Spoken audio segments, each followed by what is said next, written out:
America Iran के बीच चल रही शांति वार्ता एक बार फिर से बेपटरी हो गई है। डोनाल्ड ट्रंप की धमकियों के विरोध में ईरानी प्रतिनिधिमंडल ने पहले दौर की वार्ता बीच में ही छोड़ दी।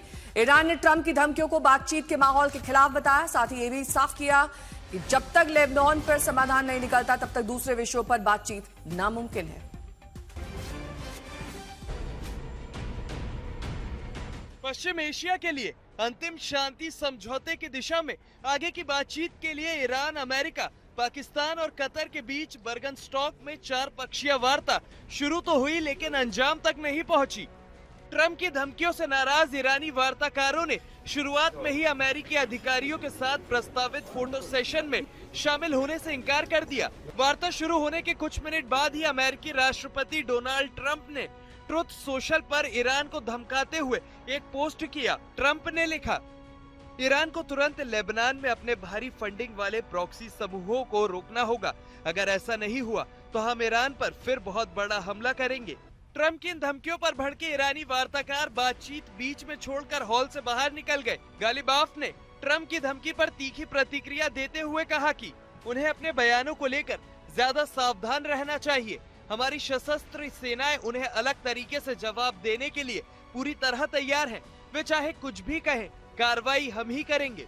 बातचीत की टेबल तक पहुंची शांति वार्ता एक बार फिर लेबनान पर आकर अटक गई है। ब्यूरो रिपोर्ट, आज तक। प्रणय उपाध्याय मेरे सहयोगी जुड़ गए हैं इस वक्त तमाम जानकारी के साथ। प्रणय, ये तो जाहिर सी बात है, एक तरफ आप धमकियां दे रहे हैं, लेबनान पे अपनी स्थिति स्पष्ट नहीं कर रहे हैं, तो फिर शांति वार्ता का मतलब क्या था? इतनी दूर स्विट्जरलैंड में अपने प्रतिनिधि क्यों भेजे गए अमेरिका द्वारा? देखिए, इसी से मैं आपकी बात से ही मैं आगे बढ़ाता हूं। अगर आप देखें कि तीखे बयानों और तल्ख टिप्पणियों के बावजूद, तिलमिलाने वाली बातों के बावजूद दोनों पक्ष जो है वो बातचीत की मेज पर बैठ भी रहे हैं, सहमति भी कुछ चीजों को लेकर बनाई जा रही है, लेकिन अभी भी बहुत सारे पेचीदा मुद्दे ऐसे हैं जिन पर कोई बात नहीं की गई है। अगले 1 हफ्ते तक ये बातचीत की प्रक्रिया जारी रहेगी। जो बयान जारी किया गया है कतर और पाकिस्तान के विदेश मंत्रालयों की तरफ से, उसके मुताबिक इस बातचीत के अंदर सहमति बनी है कि एक हॉटलाइन स्थापित की जाएगी ताकि स्ट्रेट ऑफ हॉर्मुज के अंदर जहाजों की आवाजाही में उन पर वार जैसी घटनाएं ना हो।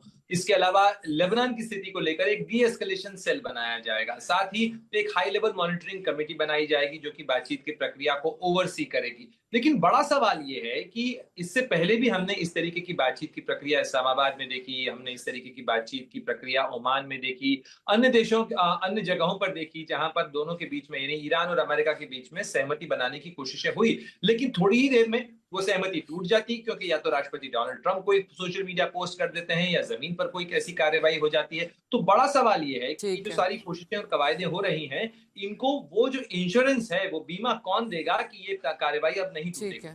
बहुत बहुत शुक्रिया तमाम जानकारी के लिए आपका।